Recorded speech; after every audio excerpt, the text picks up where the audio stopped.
아브라함의 하나님, 그리고 이삭의 하나님, 야곱의 하나님, 많은 성경의 시인들도 그 하나님을 노래하고 고백했습니다. 성경은 하나님의 구원 역사를 이어가는, 하나님의 나라를 이어가는 특별한 사람들로 하나님은 아브라함과 이삭과 야곱을 불러 쓰셨고 귀하게 사용하셨습니다. 그래서 우리는 자연스럽게 하나님의 구원 역사 가운데 등장했던 아브라함, 이삭, 야곱, 그들을 기억을 하죠. 그리고 그들과 더불어서 그와 함께 그의 가족들을 이렇게 기억합니다.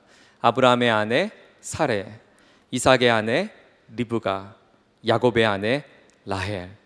우리는 그들에게 시선이 머물게 됩니다. 그런데 사실 아브라함, 이삭, 야곱의 삶에는 사라와 리브가와 라헬만 있었던 것은 아닙니다. 그들의 삶에는 조연처럼 등장하는 또 다른 여인들이 있었죠. 아브라함에게는 하갈이 있었고 야곱에게는 레아가 대표적입니다. 사실 우리의 시선들은 아브라함, 이삭, 야곱에게만 머물러서 그의 조연으로 등장했던 하갈과 레아에게는 좀처럼 시선이 머물지 않습니다. 그리고 이렇게 하나님을 오해하곤 합니다. 우리의 시선처럼 하나님도 사레와 그리고 리브가와 라헬에게만 시선이 멈출 것이라고 하는 오해 말이죠. 그리고 이런 오해는 내가 때로는 살아가면서 하나님 앞에 주연처럼 느껴지지 않고 조연처럼 느껴질 때가 되면 우리는 그 하나님의 시선으로부터 멀리 떨어진 것 같아 우리의 마음은 더 괴롭고 또 외롭게 됩니다. 그런데 얼마 전 우연히 한 책에서 실린 그림 한 장을 보았어요. 그리고 그림 한 장을 한참 보면서 한참 동안이나 시선을 뗄 수가 없었습니다. 여러분에게 그 그림을 한번 소개하겠습니다. 카미유 코로의 광야의 하갈이라는 그림입니다. 이 그림의 주인공은 아브라함도 그의 아내 사라도 아닌 아브라함의 후처요 사라의 여종이었던 하갈입니다. 여러분 한번 그림을 한번 보시겠어요? 오늘 본문을 우리가 함께 읽었던 본문의 상황을 그려준 그림입니다. 넓은 광야가 보이시나요? 하갈이 지금 바위 틈 사이에서 그늘을 찾아서 그는 숨죽여 있습니다. 그녀의 시선을 한번 보시겠어요? 그녀의 시선은 하늘 어디론가를 향하고 있습니다. 멀찍이 저 뒤에서 천사가 그를 도우려 오지만 하갈 그가 하늘을 지켜 바라봤던 그의 시선 속에는 천사가 보이지 않습니다. 저는 오늘 이 그림의 한 장의 주인공이었던 이 하갈의 이야기를 여러분과 좀 함께 나누면서 우리가 갖고 있는 이 오해들을 한번 풀어보려고 합니다. 하나님은 아브라함을 부르셔서 이렇게 약속합니다. 내가 너로 큰 민족을 이루고 온 열국의 아비가 될 것이야. 내가 너로 복의 근원이 되게 할 거야. 하나님의 창세기 12장에 등장했던 아브라함을 부르시고 약속했던 이 원대한 꿈과 이 비전은 아브라함의 인생 가운데 주어졌어요. 그리고 아브라함은 이 꿈을 안고 살죠. 하나님께서 나의 인생을 통하여 큰 민족을 이루게 하신다고 하셨어. 그런데 하나님의 약속이 더디어 보입니다. 10년이 지나도 아브라함은 아이를 낳을 수가 없는 상황입니다. 아이가 태어날 기미가 전혀 보이지 않자 자연스럽게 하나님에 대한 약속도 그는 불안해졌고, 그리고 그 불안이 커가자 아브라함과 그의 아내 사레는 아브라함에게 이렇게 제안을 하죠. 나의 몸종인 하갈을 통해 아이를 얻어보지 않겠냐고, 그리고 그 아이를 통해서 우리의 집안의 대를 한번 이어보지 않겠냐고 제안을 합니다. 아브라함은 궁여지책으로 하갈을 통해서 아이를 낳고 임신을 하게 됩니다. 아이를 잉태했던 이 하갈의 이 사건은 결국 아브라함과 그의 가정 가운데 가시와 같은 아픔의 사건이 되고 말았습니다. 하갈이 임신함을 통해서 아이를 낳을 수 없었던 사라의 마음은 처음의 마음과 달리 분노가 가득했고 그의 마음속엔 갈등의 대상이 됩니다. 사라는 끊임없이 하갈을 괴롭힙니다. 그리고 핍박합니다. 결국 창세기 16장에 사라의 미움을 못 견뎠던 하갈이 만삭이 된 배를 움켜쥐고 도망을 칩니다. 광야로 도망을 치는 거죠. 여러분, 임신한 여인이 광야로 도망을 쳤다는 것은 그야말로 모험이 아닐 수 없습니다. 죽을 수 있는 상황, 아니 죽음을 자처한 상황이었습니다. 어쩌면 그녀의 마음속에는 죽음만큼이나 그 자유를 열망했는지 모릅니다. 그때 광야의 작은 샘 곁에 그가 쉬고 있었던 그때에 하나님께서 주의 천사를 통해서 하갈을 만나 주십니다. 창세기 16장 8절의 이야기인데요, 하나님께서 이렇게 말씀하십니다. 사라의 여종 하갈아, 하갈아, 내가 어디서 왔으며 어디로 가고 있니? 너는 너의 옛 여주인으로 돌아가서 그 수하에 다시 복종하렴. 도망가던 하갈을 하나님이 붙잡으시고 그를 토닥여 줍니다. 그리고 여주인에게로 다시 돌아갈 것을 권면합니다. 하나님은 그냥 하갈에게 이렇게 권면한 것이 아니라 그녀에게 이런 위로를 해줍니다. 하갈아, 내가 너에게 놀라운 이야기를 하나 들려줄게. 그것은 바로 창세기 16장 10절인데요, 내가 내 씨를 크게 번성하여 그 수가 많아 셀 수 없게 할 거야. 놀랍게도 광야로 도망친 하갈에게 하신 이 약속은 창세기 12장에 아브라함에게 하신 약속과 동일한 약속이었어요. 게다가 하나님의 천사는 태어날 이 아이의 이름을 그 자리에서 지어줍니다. 이 아이는 이제 이스마엘이라고 해. 이스마엘. 그 이름은 이스마엘, 하나님이 쉐마, 들으셨다, 너의 고통을 들으셨다라는 뜻이에요. 하갈의 그 부르짖는 너의 애통하는 마음을 나는 듣고 있었어. 그 이름의 뜻으로 이 아이를 이스마엘이라고 했죠. 그때 하갈이 그 샘 곁에서 하나님 앞에 하나님을 향하여 이런 멋진 신앙 고백을 합니다. 하나님은 엘로이, 나를 살피시는 하나님, 엘로이. 그는 아름다운 신앙의 고백을 합니다. 그리고 하나님 분부대로 여주인에게로 돌아갑니다. 그렇지만 그녀의 인생의 굴곡은 끝나지 않습니다. 사라가 아브람 100세 때 드디어 하나님의 은혜 가운데 임신을 하고 이삭을 낳게 되면서 하갈은 사라와의 갈등이 더 깊어지죠. 하갈은 더 이상 사라에게는 거추장스럽고 해로운 존재가 아닐 수 없습니다.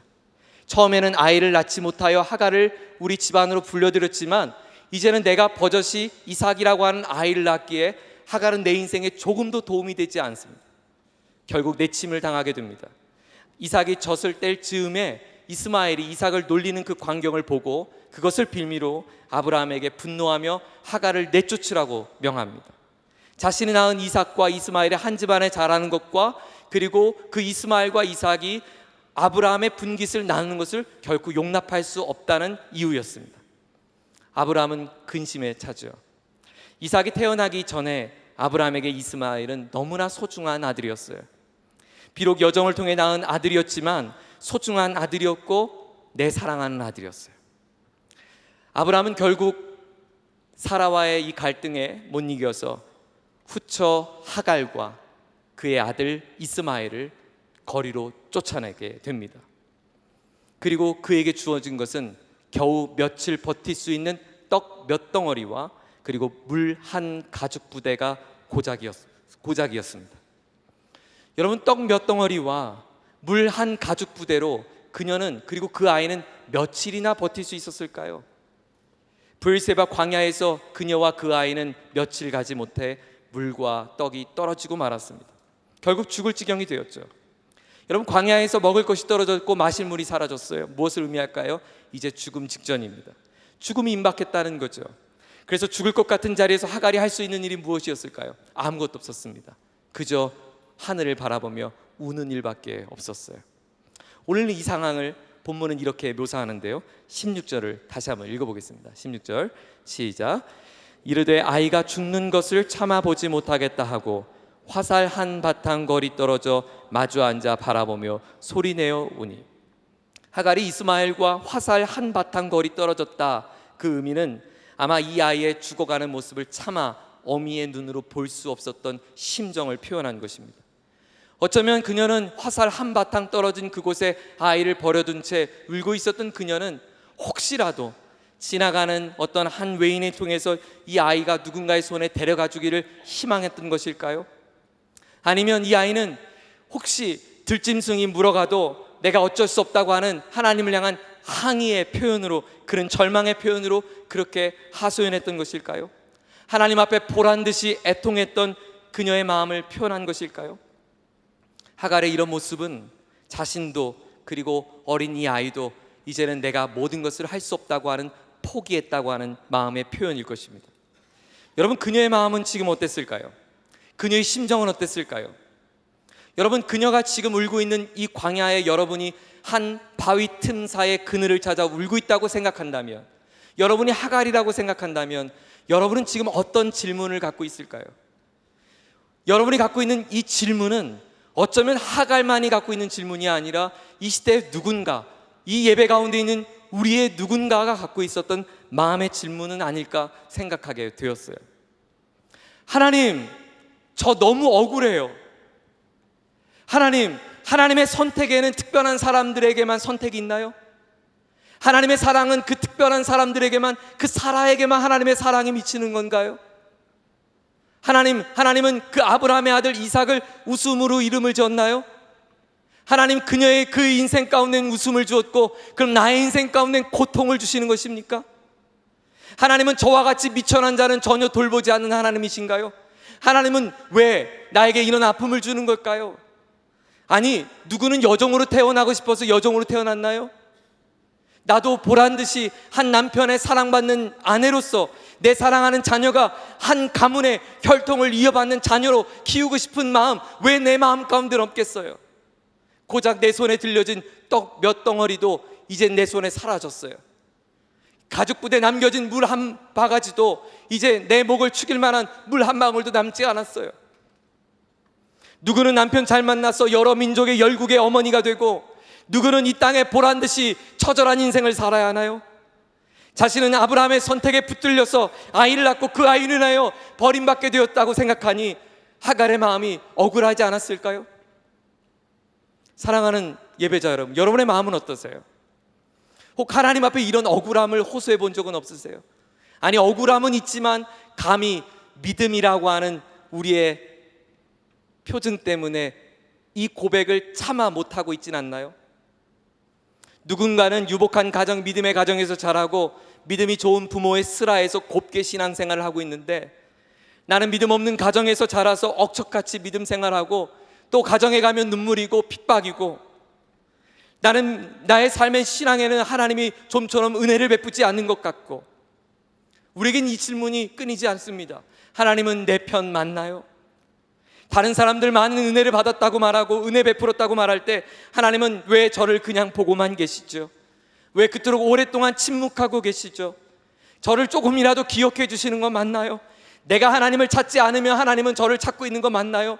내가 하나님 앞에 예배하지 않으면 하나님은 저를 잊을 것 같아 저는 이 시간도 주님 앞에 예배하고 있어요.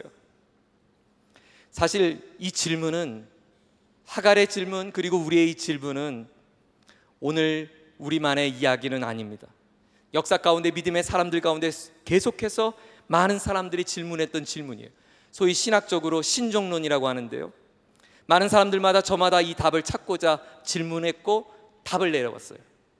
우리가 잘 아는 어거스틴은 하나님은 인간이 겪고 있는 이 모든 고통의 사건들을 알고 있지만 그 원인은 사람에게 있다라고 설명했어요. 하나님의 계획하신 그 일은 필연적으로 일어났지만 그 책임은 사람에게도 있다는 거예요. 왜냐하면 선하신 하나님은 사람에게 고통을 줄 수가 없기 때문이다 라고 그는 설명했어요. 어거스틴의 설명이 조금은 우리에게 마음엔 크게 납득이 되지는 않습니다. 종교개혁자 루터와 칼빈은 이 신종론에서 이렇게 답을 찾아봤어요. 조금 더 솔직했어요. 고통도 우리가 다 이해할 수 없는 하나님의 전능하심과 전지하심 아래에 있어서 우리는 다 알 수가 없지만 하나님의 특별한 뜻은 있다. 그래서 극단적으로 이렇게까지 표현했어요. 우리가 도둑을 만나고 살인자를 만나고 행악자들을 길에서 만나는 것조차도 하나님의 섭리의 도구다, 그들은 설명했습니다. 물론 하나님의 전능하심과 전지하심 앞에 인간이 답할 길이 없어서 그들의 이야기 앞에 우리가 뭐라고 함구할 말은 없지만 선뜻 그것도 우리의 마음을 시원하게 해주진 않습니다. 저는 이 문제 앞에 이렇게 답을 내려봤어요. 모르겠다. 진짜 모르겠다. 차라리 모르겠다고 하는 게 변명하는 것보다 낫겠다 싶고 더 솔직한 고백이 아닐까 싶습니다. 그런데 여러분, 이 질문을 우리 이렇게 바꿔볼까요? 하나님 도대체 왜입니까? 라고 하는 이 질문을 하나님, 고통당하고 있는 나에게, 내가 어려움당하고 있었던 그때에 하나님은 도대체 어디에 계셨습니까? 여러분이 이 질문을 할 수 있어요. 내가 어려움당하고 있을 때, 내가 울고 있을 때 하나님은 도대체 무엇하고 계십니까? 네, 여러분, 여기에 대하여 성경은 명확하게 우리에게 답을 주고 있어요. 성경의 답은 바로 너와 함께하고 있다, 너의 아픔 가운데 함께하고 있다라고 말씀하고 있습니다. 하나님 도대체 왜 나에게 고통을 줍니까? 라고 하는 질문을 하는 우리에게 하나님의 답은 내가 그 자리에 너와 함께하고 있었다고 성경은 우리에게 말씀합니다. 오늘 보면 17절을 한번 보세요. 17절입니다. 함께 있습니다. 시작. 하나님이 그 어린 아이의 소리를 들으셨으므로 하나님의 사자가 하늘에서부터 하갈을 불러 이르시되 하갈아 무슨 일이냐, 두려워하지 말라. 하나님이 저기 있는 아이의 소리를 들으셨나니 하갈아 하갈아 하갈아 두려워하지 마. 하나님이 너와 이 아이의 울음소리를 듣고 있어. 저는 오늘 여러분과 함께 이 하갈의 이야기를 통해서 주시는 하나님의 도전 첫 번째를 나누고자 합니다. 그것은 하나님은 여전히 당신과 함께하고 있습니다. 하나님은 여전히 나와 그리고 너와 함께하고 있다는 사실이에요. 여러분, 오늘 하나님이 하갈에게 들렸던 첫 번째 하나님의 입에서 나왔던 말씀은 무엇이냐면 하갈아라고 하는 그의 이름이었어요. 하갈아, 하갈아. 이 말은요 너무 중요한데 창세기 21장까지 오면서 한 번도 하갈을 향해 하갈의 이름을 불러준 사람이 없었어요. 한 번도 하갈은 자신의 이름 하갈을 불러준 적이 없고 그는 늘 사라의 여종 하갈, 여인의 여종 하갈, 그녀는 애굽의 여인 하갈, 그는 한 번도 하갈, 내 인생, 나라고 하는 존재를 주목해주는 이가 아무도 없었어요. 외롭고 눈물을 흘리고 모든 것이 다 나를 버려줬고 하나님마저도 나를 저버린 그때에, 그렇게 느껴진 그때에 하염없이 울고 있는 바위 틈 사이에 울고 있는 그녀를 향하여 하나님이 하신 첫 번째 고백은 하갈아였어요. 내가 너의 이름을 안다는 거죠. 나는 너를 사라의 여종으로 보는 것이 아니라 애굽의 여인으로 보는 것이 아니라 나는 내가 너를 창세전에 지명하여 불렀던 너는 나의 사랑하는 딸 하갈이라고 말씀하는 것이에요. 두려워하지 말라고 말합니다. 여러분, 그렇습니다. 성경은 지금 왜 하갈아 너에게 왜 이런 아픔이 있었는지 아니? 라고 말씀하지 않았어요. 그녀의 고통의 상황의 원인을 언급하지 않았어요. 우리의 고통에 대해 하나님은 우리에게 구체적으로 말씀하지는 않습니다. 다만 죄가 만들어낸 이 인간의 역사 가운데 끊임없이 고난을 원천적으로 하나님이 제거하신다고도 말씀하지 않습니다. 다만 하나님은 그 아픔과 그 죄악의 고통 가운데 있는 우리의 인생 가운데 하나님은 우리의 이름을 기억하시고 세호야, 하갈아 이름을 부르시며 내가 너의 그 울음소리를 듣는다고 주님은 말씀해주고 계십니다. 성경은 계속해서 이것을 보여주십니다. 하나님은 아벨의 피가 땅에 쏟아져 땅에서 부르짖을 때 하나님은 그 아벨의 죽음의 자리에도 함께 하셨습니다. 다니엘과 세 친구가 불구덩이에 던져졌을 때도 하나님은 그들과 함께 하고 계셨습니다. 스데반 집사님이 돌에 맞아 처절하게 죽어가는 그때에도 하나님은 그 스데반 집사님을 주목하고 계셨고 그 하나님의 영광스러운 모습 앞에 스데반은 미소로 죽음을 맞이할 수 있었습니다. 예수님께서 십자가에 죽으신 그 사건의 십자가 도상에서도 하나님은 예수님과 함께하고 계셨습니다. 그리고 하나님은 오늘 하갈과도 함께 하셨고 내 인생의 비참한 자리에도 하나님은 함께 하십니다. 사랑하는 여러분, 기억하십시오. 하나님은 아브라함의 하나님이십니다. 사라의 하나님이십니다. 이삭의 하나님이십니다. 하나님은 당신의 오묘한 섭리 가운데 그들을 하나님의 나라의 언약의 주인공으로 삼으셨습니다. 그러나 여전히 하갈의 하나님이신 것을 믿으시기를 바랍니다. 하나님은 모태신앙의 사람들의 하나님만이 아니에요. 신실한 믿음을 가진 사람들에게 하나님만도 아니에요. 오늘도 여전히 믿음 하나 가지고 갈등하고 있는 당신의 하나님이에요. 오늘도 여전히 믿음의 흔적도 찾아볼 수 없는 세상과 기웃거리며 오늘도 세상이 좋아서 여기저기 방황하고 있는 그 당신의 마음에도 하나님은 여전히 동일한 하나님이십니다. 하갈은 아이가 자신의 소리를 듣지 못하게 하려고 화살 한바탕 떨어져서 울고 있었지만 하나님은 화살 한바탕이 아니라 하갈의 심정 가운데, 이스마엘의 심정 가운데 함께하고 계셨어요.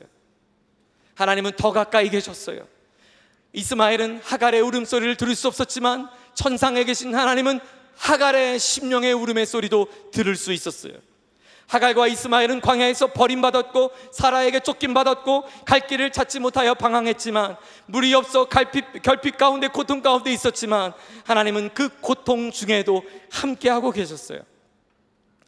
사랑하는 여러분, 하나님의 약속의 자손이 아니더라도 그 고통 가운데 있는 자들과 함께하신 하나님은 오늘 여전히 그 아픔 속에 있는 당신에게도 함께하고 있다는 사실을 믿으시기를 주의 이름으로 축원합니다. 오늘 주시는 두 번째 도전은, 하나님은 하갈과 함께할 뿐만 아니라 우리의 인생 가운데 함께하실 뿐만 아니라 하나님은 나의 필요를 채워주신다는 사실이에요. 하나님은 이스마엘의 하갈의 탄식만 듣고 계시지 않았어요. 하갈에게 이렇게 말씀하세요. 18절인데요, 같이 한번 주목해 볼게요. 18절 시작. 일어나 아이를 일으켜 내 손으로 붙들라. 그가 큰 민족을 이루게 하리라 하시니라. 하갈아, 이제 일어나렴. 그리고 그 아이를 내 손으로 붙들렴. 일으키라는 거예요. 달래주렴. 세 번역은 달래주렴이라고 번역했어요. 달래주렴. 그리고 19절에 이렇게 말씀합니다. 19절 시작. 하나님이 하갈의 눈을 밝히셨으므로 샘물을 보고 가서 가죽 부대에 물을 채워다가 그 아이에게 마시게 하였더라. 하나님은 지금 하갈과 이스마엘이 겪고 있는 심각한 문제, 갈증의 문제, 배고픔의 문제를 지금 즉시 해결해 주십니다. 이스마엘과 하갈이 당면했던 그 문제 말이죠. 하갈과 이스마엘은 메마른 광야에서 물이 없이는 잠시라도 쉴 수 없는 척박한 곳에 쓰러져 있어요. 그런데 하나님은 그들의 필요를 잘 아셨어요. 그리고 그 필요를 채워주시는데요, 어떻게 채워주시는가? 19절에 보니까 하갈의 눈을 밝히셨어요. 여러분, 저는 이 구절이 너무너무 중요한 구절을 생각해요. 하나님은 어떻게 필요를 채워주셨는가? 하나님이 필요를 채워주셨는데 어떻게 필요를 채워주셨는가? 눈을 열어주셨다는 거예요. 눈을 열어서 샘을 발견하게 했다. 그런데요, 이 본문을 더 자세하게 주석을 참조해서 묵상해 보니까 여기서 사용됐던 샘이라고 하는 단어, 히브리어에는 샘을 표현하는 단어 두 단어가 있는데, 보르라고 하는 단어와 베르라고 하는 단어가 있어요. 보르라고 하는 단어는 우리가 잘 아는 것처럼 웅덩이 속에 있는 샘물을 말하고 샘터를 말하고 저수지 같은 샘터를 말하고, 베르라고 말하면 땅을 팠을 때 나오는 샘물을 말해요. 오아시스처럼 종려나무가 있는 그런 샘물을 발견한 것이 아닙니다. 여기서는 베르예요. 누군가가 땅을 파지 않으면 샘이 있는지 몰라요. 그래서 고대 근동 사람들은 이 땅을 파게 되면 샘물이 계속 나오니까 내가 아는 표시로 땅을 파서 물이 나온 그것을 돌이나 어떤 자신만이 아는 표식을 해놓은 거죠. 하갈은 샘 곁에 있었던 거예요. 하나님은 그의 필요를 어떻게 채워주시냐면, 없던 샘을 갑자기 만들어주신 것이 아니라 그녀가 발견하지 못한 샘을 눈을 밝혀주셔서 보게 하신 거예요. 하나님은 누구신가? 고통 가운데 있는 우리의 탄식을 하나님은 들어주실 뿐만 아니라 우리 현실적인 필요를 하나님은 채워주십니다. 그런데 하나님은 우리의 필요를 어떻게 채워주기를 원하시는가? 절박한 상황 가운데 하나님은 어떻게 길을 내어주시기를 원하시는가? 어떻게 우리의 가라앉은 목마름을 채워주기를 원하시는가? 하나님은 볼 수 없는 샘을 보게 하신다는 거예요. 사랑하는 여러분, 인생에 가라앉은 우리의 영혼의 갈증은 무엇으로 채워줄 수 있을까요? 놀랍게도 요한복음 4장 14절에 예수님께서 우리에게 이렇게 말씀하셨죠. 내가 주는 물을 마시는 자는 영원히 목마르지 아니하리니 내가 주는 물은 그 속에서 영생하도록 솟아나는 샘물이 되리라. 아멘. 하나님은, 예수님은 내가 영생하도록 솟아나는 샘물이 되겠다고 말씀합니다. 예수님은 우리 인생이 누구든지 목마른 자는, 저와 여러분의 목마른 삶을 예수님은 너무나 잘 아세요. 그리고 예수님은 심지어 목이 마를 것이라고 예고하셨어요.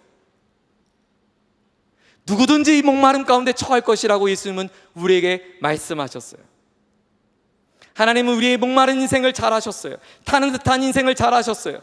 그러나 주께서 우리의 눈을 열어주실 때, 그동안 우리가 문제에 갇혀 있어서 볼 수 없었던 우리의 삶을 영원히 채워줄 수 있는 예수님의 손길을 우리가 볼 수 있도록 예수님은 허락하신다는 거예요. 주의 성령이 우리 가운데 임하실 때 우리가 볼 수 없었던 예수님의 손길이 보이는 것이죠. 예수님의 들을 수 없었던 예수님의 목소리가 들리는 거예요. 예수님의 느낄 수 없었던 그 발자국이 보이고 느껴지는 거예요. 예수님이 나와 동행하시고 나와 함께 하시는 예수님의 임재를 경험할 수 없었던 거죠. 그동안에는 내가 나의 문제에 갇혀서 경험할 수 없었다면, 이제 주께서 우리의 눈을 열어주신다면 영원한 생수 대신 예수님을 맛볼 수 있다는 사실입니다. 저는 오늘 이 밤이 우리 주님께서 우리 눈을 밝혀주시는 마음이 되기를 주의 이름으로 축원합니다. 여러분 인생 가운데 주께서 마련해 주신 샘물이 있음을 여러분 기억하십시오. 신뢰하십시오. 하나님은 여전히 여러분을 광야 가운데 내몬 것이 아니라 여러분이 발견할 수 없었던 예수님이 준비하신 아름다운 손길이 예비되어 있습니다. 우리 가정에 아직 보이지 않지만, 우리 가정 가운데 내 눈에는 흔적으로 나타나지 않지만 하나님이 우리 눈을 밝히시면 불신의 가정도, 가난의 상황도, 척박한 환경도 하나님의 임재와 고통을 주시는 놀라운 포장된 선물이라는 사실을 우리는 발견하게 될 것입니다. 저는 오늘 이 밤에 주께서 당신의 눈을 열어주시기를 주의 이름으로 축원합니다. 또 한 가지 우리에게 주시는 도전의 한 가지 메시지를 더 나누고자 하는데요, 하나님은 나와 함께 하실 뿐만 아니라 나의 필요를 채워주시고, 그리고 아주 중요한 거예요, 세 번째로 하나님은 너를 기대하고 계셔. 하나님은 이스마엘의 지금까지의 과정을 너무나 잘 아시고 지켜보셨어요. 이스마엘과 하갈의 문제를 해결해 주셨어요. 그런데 하나님은 여기서 멈추지 않고 이스마엘의 미래를 향하여 이렇게 선포하십니다. 18절을 다시 한번 보겠습니다. 18절. 하나님의 치유의 사건에 우리가 주목해야 할 대목입니다. 18절 시작. 일어나 아이를 일으켜 내 손으로 붙들라. 그가 큰 민족을 이루게 하리라 하시니라. 그가 왜 너가 그 아이를 붙들어 일으켜야 하냐면, 나는 그 아이로 큰 민족을 이루게 될 것이기 때문이야. 하갈아, 네가 지금 울고 있는 죽어가는 저 아이의 손을 일으켜 달래주는 그 일은 나의 원대한 비전이 성취되는 순간이야. 내가 꿈꿨던 그 꿈을 네가 함께 꿈꾸는 시간이 될 거야. 그리고 하나님은 20절에 이렇게 말씀합니다. 20절 시작. 하나님이 그 아이와 함께 계시매 그가 장성하여 광야에서 거주하며 활 쏘는 자가 되었다. 창세기 25장에는 이스마엘의 후예를 이렇게 소개합니다. 하나님의 약속대로 이스마엘이 12 지도자가 태어났고, 결국 이스마엘은 아람 민족의 족장이 됩니다. 하나님의 비전은 이삭에게만 있지 않았습니다. 심지어 어리석은 결정을 해서 낳은 아들, 아브라함의 어리석은 결정에서 낳은 아들 이스마엘조차도 하나님의 비전은 그 아이에게도 있었어요. 그리고 하나님의 비전은 나에게도 있습니다. 저는 가난한 목회자의 가정에서 자랐습니다. 저희 가정 사택은 햇빛이 잘 들지 않는 지하실이었고, 이맘때 장마철이 되면 교회 곳곳에 빗물로 가득해서 사택에도 빗물로 받아내야 하는 열악한 환경에서 자랐습니다. 저의 꿈은, 저의 소원은 평범한 가정에서 자란 그 아이들이 제일 부러웠고, 그렇게 저도 살고 싶었습니다. 작은 교회를 목회하시는 가난한 목회자 가정에서 자라는 것은 늘 내 안에 불평과 의기소침과 원망이 되곤 했습니다. 늘 마음은 세상으로부터 위축되었고 내 삶에 대한 기대는 없었습니다. 그런 제가 하나님을 인격적으로 만나고 제 뒤에 가장 놀라웠던 순간은 하나님의 메시지 가운데 나를 여전히 사랑하고 나를 향한 계획이 있다고 하는 말씀이었어요. 내가 너로 인하여 기쁨을 이기지 못한다. 내가 너를 복의 통로로 삼기를 원한다. 너의 있는 모습 그대로 나는 너를 사랑한다. 천사나 생명이나 그 어떤 것이라도 하나님과 너 사이를 끊을 수는 없다. 이 말씀은 제 인생 가운데 너무나 큰 충격으로 다가왔습니다. 그리고 지울 수 없고 하나님 앞에 고개 숙일 수밖에 없는 나를 하나님이 여전히 사랑하신다는 그 말씀 자체가 너무나 놀라웠고, 그 약속이 저로 하여금 의기소침했던 제가 당당하도록, 용기를 잃었던 제가 용기를 가질 수 있도록, 꿈을 잃었던 내가 꿈 안에 살 수 있도록 하나님은 바꾸어 주셨습니다. 하나님은 하갈과 이스마엘을 그 자리에서 일으킨 것은 물이 아니었습니다. 지금 당장 목마른 목을 축이는 샘물이 아닙니다. 그를 살린 것은 하나님의 마음 비전이었습니다. 하나님의 계획이었습니다. 하갈의 인생을 포기할 수 없었던 것은 이 샘터가 있었기 때문이 아니라 하나님의 꿈 때문이었습니다. 여러분의 인생 가운데 그 꿈이 있습니까? 당신의 삶에 여전히 샘터가 있음에도 불구하고 목이 마른 것은 하나님의 당신을 향한 그 꿈을 놓쳤기 때문입니다. 오늘 하나님의 약속을 붙잡으십시오. 내가 너로 큰 민족을 이루겠다고 이스마엘 가운데 내가 너의 고통을 듣고 있다고 말했던 그 하나님 앞에 하갈이 외쳤던 엘로이, 나를 살피시는 하나님이라고 여러분 다시 한번 고백하십시오. 하나님의 함께 하심은 우리의 아픈 과거를 치유하고 현재의 필요를 공급해 줄 뿐만 아니라 하나님은 미래의 삶을 향하여 약속해 주십니다. 하나님은 그렇게 당신과 함께 하십니다. 그리고 하나님은 당신의 필요를 채워주길 원하십니다. 그리고 하나님은 당신을 향한 놀라운 꿈을 안고 있습니다. 오늘 여러분 무엇을 위하여 기도하시겠습니까? 여러분의 목마름을 위해서 기도할 수도 있지만 하나님이 나를 향해 품고 있는 그 꿈을 향해 기도해 보지 않으시겠어요? 하나님, 내가 잃어버렸던 하나님의 그 꿈, 오늘 브엘세바 광야에서 들었던 하갈의 음성으로 저에게 말씀해 주시고 그 말씀으로 제가 일어나겠습니다. 이렇게 다짐할 수 있는 우리 모두가 되기를 예수님의 이름으로 축원합니다.